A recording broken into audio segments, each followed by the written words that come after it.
बात तो सुनो भाई, मैं रथ को रोकने की बात नहीं कह रहा। इधर से पाप होगा, इधर से जाने से जी मरेंगे, तुम इधर से जा, हटो सामने से। और ये कहकर उसने तो घोड़ों को चाबुक लगा दी और घोड़े उछल कर आगे बढ़े। ये तो बच गया, घोड़े उस व्यक्ति को टक्कर मारकर कुचल कर आगे निकल जाते। वो आदमी एकदम सावधान हुआ, ये क्या तमीज, ये क्या सभ्यता, इस तरह से ऐसा करना। वह सावधान हुआ, उसने हाथ लंबा करके घोड़ों के बलगा लगाम पकड़ लिया और घोड़ों को वहीं का वहीं रोक दिया। ये क्या कर रहे हो तुम? ये कौन सी सभ्यता है? तुम आदमी को भरत चढ़ा रहे हो? सैनिकों! वो व्यक्ति चिल्लाया। रथिक जोर से पीछे 20 सैनिक नंगी तलवार लिए हुए राजकुमारी की सुरक्षा में आने लग रहे थे, जो दूर पीछे पीछे चल रहे थे। सैनिकों कहते ही पीछे जो सैनिक थे वो दौड़ते हुए आए और उन्होंने स्थिति को समझा। इस व्यक्ति ने राजकुमारी को, इनकी सखियों को कुछ कहा है और कहते से ललकार दिया और 20 आदमियों ने उस व्यक्ति को घेर लिया।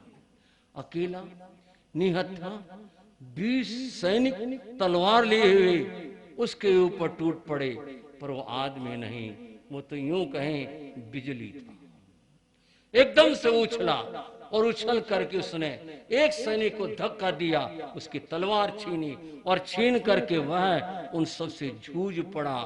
फिर तो पटकार तलवार का खेल शुरू हो गया। एक आदमी और वो सारे सैनिक उसे घेरने की कोशिश कर रहे थे और थोड़ी सी देर के अंदर एक वो पड़ा, उसको लात मारी, उसे घूंसा मारा, उसे तलवार लगाई, उसे किया, वो सब के सब घायल होके पड़ गए।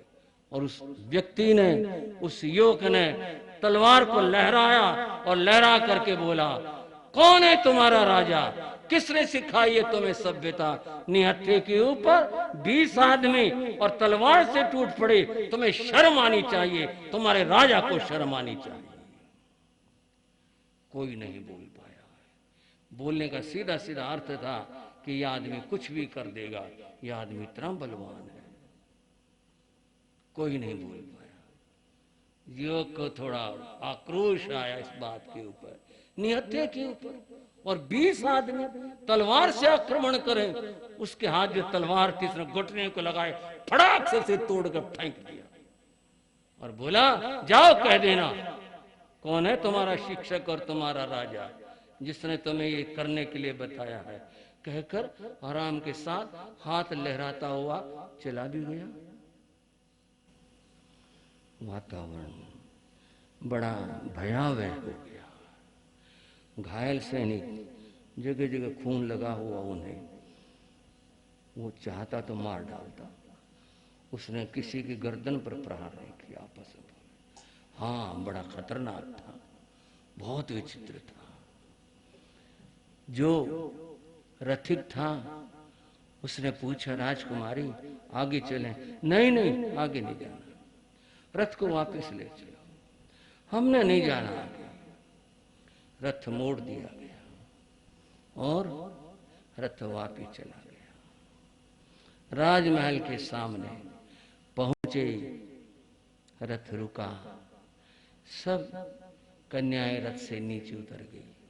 राजकुमारी त्रिशला भी नीचे उतर आई, महल में गई। क्या बात हुई? बाहर गली में चर्चा, और ये चर्चा यूं बनी, यूं बनकर फैली कि राजकुमारी वन भ्रमण के लिए गई थी। एक किसी, क्या शब्द कहें, दुष्ट आदमी ने आक्रमण कर दिया, उनके सैनिक घायल हो गए, वो आदमी भाग गया और अच्छा हुआ राजकुमारी को कुछ नहीं हुआ। क्या पता क्या उद्देश्य था, अपहरण करने आया था या क्या करने आया था। ये चर्चा नगर में फैली। बात तो नहीं बताई, बात तो ये बताई, यही उन्होंने कहा और बात महाराज चेटक तक पहुंची। ये हुआ राजकुमारी के साथ। उनके रथ को ऐसे रोकने वाला कौन था? वो हमारे सैनिक क्या कर रहे थे? बोले जी, बहुत दुष्ट आदमी था, उसने तो ये सब इतना कुछ कर दिया। राजा बड़े आक्रोश में आए और वो महलों की ओर चले। मैं राजकुमारी को पूछूं, बहन को पूछूं, हुआ क्या, बात क्या हुई। वो महल की ओर जा रहे थे। राजकुमारी त्रिशला मां के पास गई, बेटी क्या बात है, क्या हुआ। कुछ नहीं, बात क्या हुई, तू एकदम ऐसे उदास हो रही है, ऐसा हो रहा है। कुछ नहीं। महाराज चेटक आ गए, उनका आदर हुआ। उन्होंने पूछा, अरे बहन त्रिशला क्या बात हुई, कौन बदमाश, कौन गुंडा, कौन आ गया, किसने क्या किया। भैया बात सुनो। हाँ बोलो। गलती उसकी नहीं थी तो और, गलती हमारे रथिक की और हमारे सैनिकों की थी। ये कैसे। नहीं, उसने कुछ नहीं कहा था, न हमें कुछ कहा, न रथिक को कुछ कहा। उसने तो ये कहा था कि सामने कीड़े निकले हुए हैं, रथ वहां से ले जाओ। अब तुम बताना भैया, हम पारसनाथ को मानते हैं ना। हाँ जी भाइयों, कौन। हाँ जी, भगवान पार्श्वनाथ 23वें तीर्थंकर चिंतामणि भगवान पार्श्वनाथ के, हम उनको मानते हैं ना, क्योंकि ये परिवार भगवान पार्श्वनाथ का अनुयायी था। महाराज चेटक स्वयं पार्श्वनाथ भगवान के अनुयायी थे।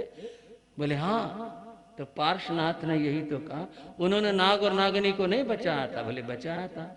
बोले वो नाग और नागनी की रक्षा करते हैं, वो दया का उपदेश देते हैं, उसने कौन गलत बात कही कि भी कीड़े हैं बच के चले जाओ।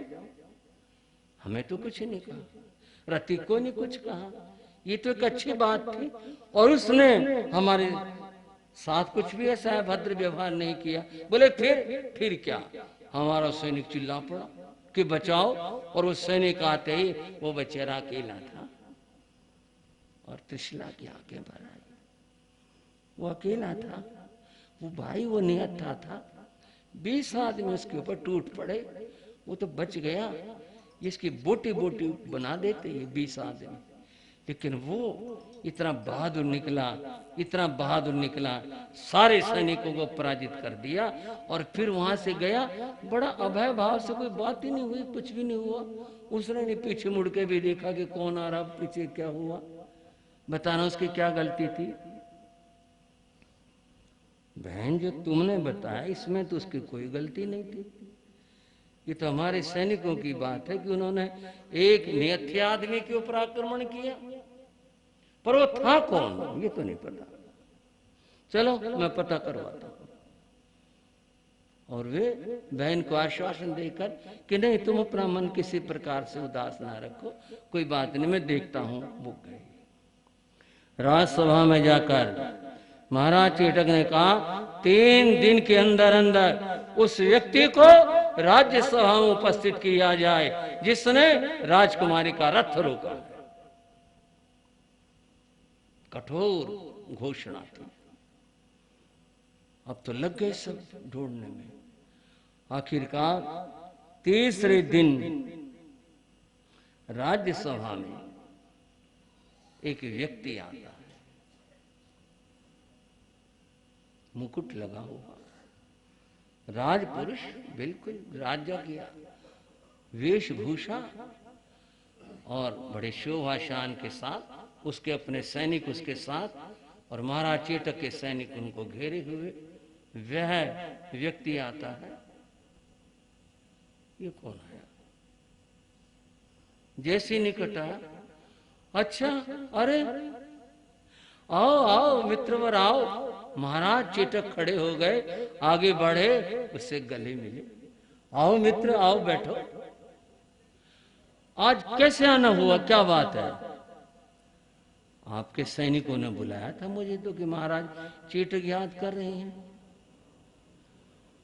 अरे मैंने कब कहा था इनको बुलाने के लिए, हमारे परम मित्र, इनको तुमने कष्ट दिया। सैनिक बोले, जी ये वही व्यक्ति है जिसने रथ रोका था। ये ये तो हमारा मित्र है, ये तो सिद्धार्थ है। सिद्धार्थ मेरे मित्र, क्या बात है? बोले नहीं, कुछ बात नहीं हुई। वो बस मैंने कहा था उनको, मैं सुबह घूमने के लिए निकला हुआ था, तो फिर ऐसे हो गया। उन्होंने कुछ मेरे को रोकना चाहा, नादान थे, तलवारें उठा ली, मैंने थोड़ा उनको उत्तर दिया, कोई बात नहीं हुई। कोई वैशाली की सीमा से लगता हुआ राज्य है और महाराज चेटक का परम मित्र है। कभी भी कोई बात होती है परामर्श के या युद्ध के, तो ये वो योद्धा है जो हर समय खड़ा रहता है, ऐसा मित्र है यह। उसको सम्मान के साथ भेज दिया, वो चला गया। क्या से क्या बात बन जाती, बात क्या थी और क्या हो गई। देखो हमारे साथी को क्या समझ लिया गया, और इन्होंने भी कितनी नादानी करी। अरे आदमी था, पूछते कौन है, क्या मामला है, और उसने कुछ कहा नहीं। खेद व्यक्त करके इस बात को शांत किया गया। महल में कुछ बात कुछ चल रही थी। त्रिशला अपनी मां के पास बैठी थी, मां के कंधे के साथ उसने अपना चेहरा लगा लिया। क्या बात है बेटी? माए के बात पूछो। बोले बेटी क्या बात है?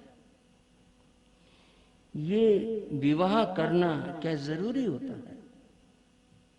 देखो बेटी, बात ऐसी है विवाह करने के बारे में, गृहस्थ संसार तो विवाह से ही चलता है। कोई व्यक्ति अगर संसार छोड़कर सन्यास ले ले तब तो बात अलग है, अन्यथा तो विवाह करना ही पड़ता है। कोई ना करे तो मां, विवाह ना करे तो। बेटी बात समझो, अगर पुरुष है, युवक है, वो विवाह न करे तो और बात है, क्योंकि पुरुष है, वो हर परिस्थिति में हर जगह वो रह सकता है। पर कन्या के लिए बड़ा मुश्किल होता है, अकेले रहना, अकेले जाना, कुछ करना, चाहे वो कितनी विदुषी हो, कितनी बहादुर हो, लेकिन मुश्किल बात होती है। कन्या को तो विवाह अगर घर में रहती है करना ही चाहिए। अगर कोई दीक्षा ले ले तो बात अलग है उसकी, विवाह तो फिर करना ही होगा। माँ मेरे मन की बात सुनोगी? हाँ बेटी कहो, क्या कहना चाहती हो? मैं कहना चाहती हूँ, मेरे मन की दो बात है। अगर मैं विवाह करूंगी तो मैं उस युवक से करूंगी, अन्यथा आज जन्म मैं कुंवारी रहूंगे या मैं दीक्षा ले लूंगे। मैं उसके अतिरिक्त और किसी व्यक्ति को सोच भी नहीं सकती। अगर विवाह करना है उससे करूंगी। अगर ये इसकी सहमति राज परिवार को है तो ठीक है, अन्यथा जो मेरा निर्णय होगा मैं बता दूंगी उसके लिए। और बेटी ऐसी बात इतनी तुम कर रही हो, उसके बारे में पता नहीं कुछ कौन है क्या है। ठीक है, तुम्हारे मन में उसकी बहादुरी की बात आ गई, कोई बात नहीं, पता कर लेंगे। अगर हमारे घर के राज परिवार का अनुरूप हुआ तो मैं सोच भी लेंगे। लेकिन तुम दूसरी बात कह रहे हो, मैं विवाह नहीं करूंगी, मैं सन्यास ले लूंगी, ये बातें थोड़े होती हैं। कोई बात नहीं, तेरी बात मैंने समझ ली है, देखते हैं। त्रिशला उठकर चली गई, उसने अपने मन की बात कह दी। शाम को चेटक आए, मां के चरण छुए। चेटक, हाँ मां बैठ जा, तेरे को कुछ चिंता होती है? मां तेरी छाया में मुझे चिंता क्यों होने लगी? मैं क्यों चिंता करने लगा? सब तेरा आनंद और मंगल है, चिंता की क्या बात? अरे घर परिवार की कुछ तो तेरे को चिंता होगी। अब बात बताओ, घर परिवार में सब कुछ ठीक है, तुझे बहन की विवाह की चिंता नहीं है? वो तो है, वो तो है। और योग्य वर देख करके, राजघराना कोई देख करके निर्णय लेंगे। आज मेरी त्रिशला से बात हुई थी, तो फिर वो यूं कह रही है कि वो जो एक झगड़ा हो गया ना उनके, रथ को रोक लिया एक किसी युवक ने, कहती है मैं अगर विवाह करूंगी तो उससे करूंगी और किसी से नहीं करूंगी। अच्छा, त्रिशला कह रही है। कौन है वो? माँ ने कहा, माँ एक बात कहूं, बाकी तो पता कर लेंगे, और बातों का है तो वो हमारा मित्र।